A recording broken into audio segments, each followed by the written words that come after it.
Hi everyone, in this video we are on page 6 of the note packet and we're going to be doing some proofs now using the sum and difference identities. So you may recognize problem A as a co-function identity from the first page of the notes, and I said you didn't really have to know these, except by using the sum and difference identities we should be able to prove that these identities are true. So we're going to go ahead and start with this first one, proof using the sum and difference identities.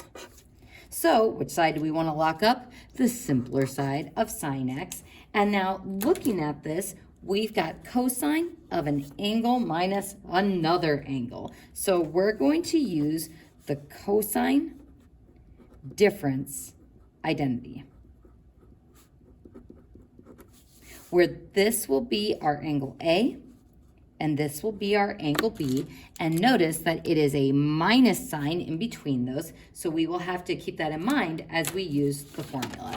So if we look at our formula sheet, we're going to look down at our sum and difference identity, and we are using the cosine difference identity. So it's a minus between our angles. So in the identity or the expansion of the sum identity, we are going to have a plus sign. So minus to plus, plus to minus. So setting up my problem, I'm going to take cosine of A, the first angle, so cosine of pi over 2, then times cosine of my second angle, which is B, or just x, and then plus, I'm going to highlight that because that's a real easy thing to mix up on these sum and difference identities, sine of the first angle, pi over 2, times sine of my second angle, or x. All right, folks, so now we've got it expanded, so we're going to try to simplify these by evaluating cosine of pi over 2 and sine of pi over 2. Well, cosine of pi over 2 is 90 degrees, which is right here on our unit circle, and the cosine of pi over 2 would be the x value, or 0. So 0 times cosine of x plus sine of pi over 2 would be the y value, or 1. Then we get 1 times sine x. So 0 times cosine of x is just 0, and we end up getting sine x.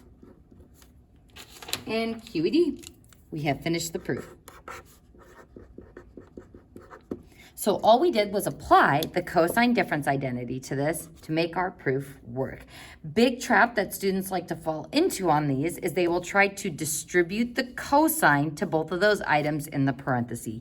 You can't distribute trig functions just like you can't distribute square roots. So just something to keep in mind, because it's really tempting just because anytime we see parentheses, we're used to distributing like that. So on problem B, what I would do is lock up the right side, since there's really no simplifying that we can do there. And now we are going to expand this one using the cosine difference identity, and this one using the cosine sum identity. So, looking at my formula sheet, we're going to use our cosine difference identity first. Since it's a minus in between x and y, we'll have a minus in between our a and b. Let's see if I can put this all on one page here. We'll have a minus in between our x and y, so we'll plus in between the expansion. So cosine of the first angle, cosine x, cosine of the second angle, cosine y, so cosine x, cosine y, and then plus sine x, sine y. And this just shows that, yeah, unfortunately, it's not equal to cosine x negative cosine y. This expands to that entire thing. So trig functions are way more complicated than just expansion using simple distribution. Now, using my cosine sum identity, now I've got a plus sign in between the angles, which means I'm going to use the top variation of the cosine sum difference identity. So sum, we have a minus in between. So we're going to add this to the cosine of the first angle, cosine x, cosine of the second angle, cosine y, And then since it's a plus, between the angles, we'll use the minus, and then sine x, sine y. So now that we have this expanded, we are going to see if we can simplify this expression to equal our lockdown right side. So folks, if I have a cosine xy, or one cosine xy, and I have another cosine x, cosine y, how many cosine x, cosine y's do we have? 2 cosine x, cosine y's. So these two are like terms. Now, if I have a positive 1 sine x, sine y, and a negative 1 sine x, sine y, those are going to cancel. So that leaves me with 2 cosine x, cosine y, which is what the right side should be equal to. So QED on that one. Woohoo! So folks, go ahead and pause the video and try to do the next proof on your own.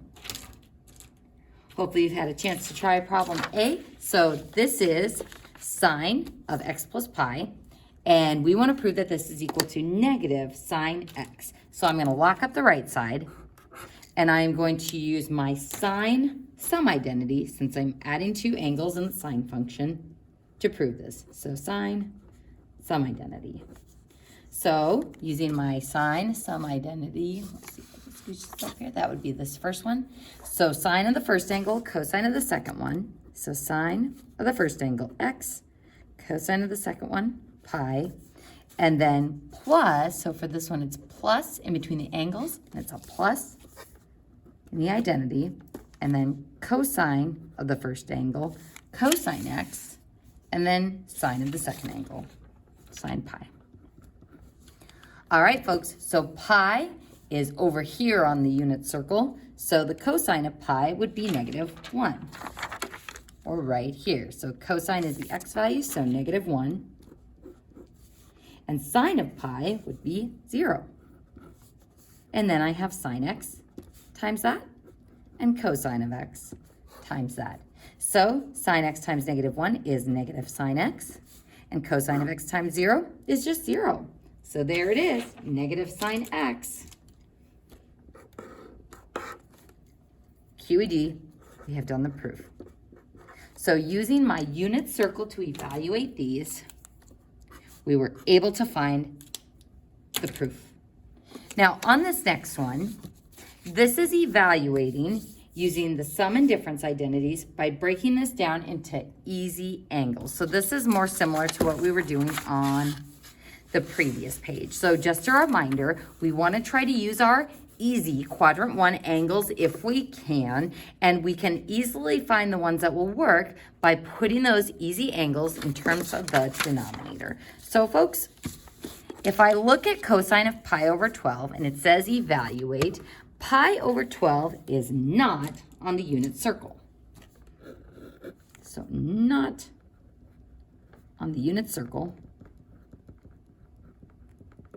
So we are going to use a sum or a difference identity with easy quadrant 1 angles, if we can. Sometimes you'll have to deviate over into quadrant 2, 3, and 4, but usually, for the ones that we do, you should be able to stick with quadrant 1. So let's go ahead and look at our easy quadrant 1 angles first.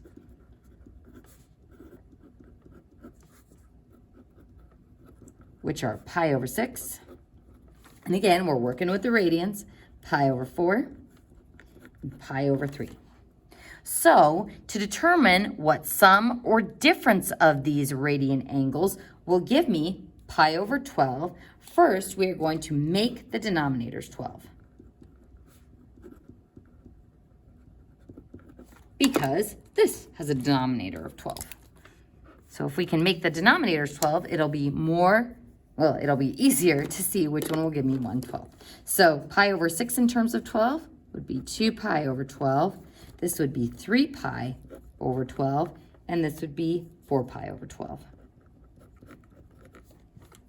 So is there a combination of these, adding or subtracting, that will give me 1 pi over 12? Sure, we can subtract these two to get pi over 12. We could also subtract these two to get pi over 12, the 4 pi and the 3 pi. So again, there's a lot of times different ways you can go about using your sum and difference identities to evaluate these non-unit circle values. However, it's easiest to stick with those quadrant 1 angles. So let's go ahead and set this up as subtraction of 2 angles. So we're going to take cosine of 3 pi over 12 minus 2 pi over 12. Or, written as simplified radian values, pi over 4 minus pi over 6. So, since it is subtraction between these two angles, we're going to use the cosine difference identity. So, going to my formula sheet, you know what, I'm going to use my smaller one here. Fold this in half. There we go. Going to my formula sheet, we're going to use cosine and the difference of 2 angles. So the bottom one, which is this, which will be cosine of the first angle. So cosine of pi over 4 times cosine of the second angle, so pi over 6. And then since it's a minus between the angles, it'll be a plus in the identity. Sine pi over 4 and sine of pi over 6. So envisioning quadrant 1, what do we know about pi over 4? Well, both sine and cosine are read 2 over 2.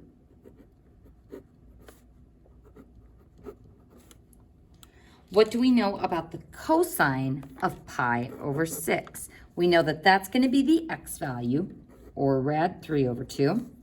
And then sine of pi over 6 will be the y value, or 1/2. So notice that we're going to multiply the cosine values. We're going to add that to the product of the sine values. So multiplying straight across, not forgetting to multiply both the top and the bottom.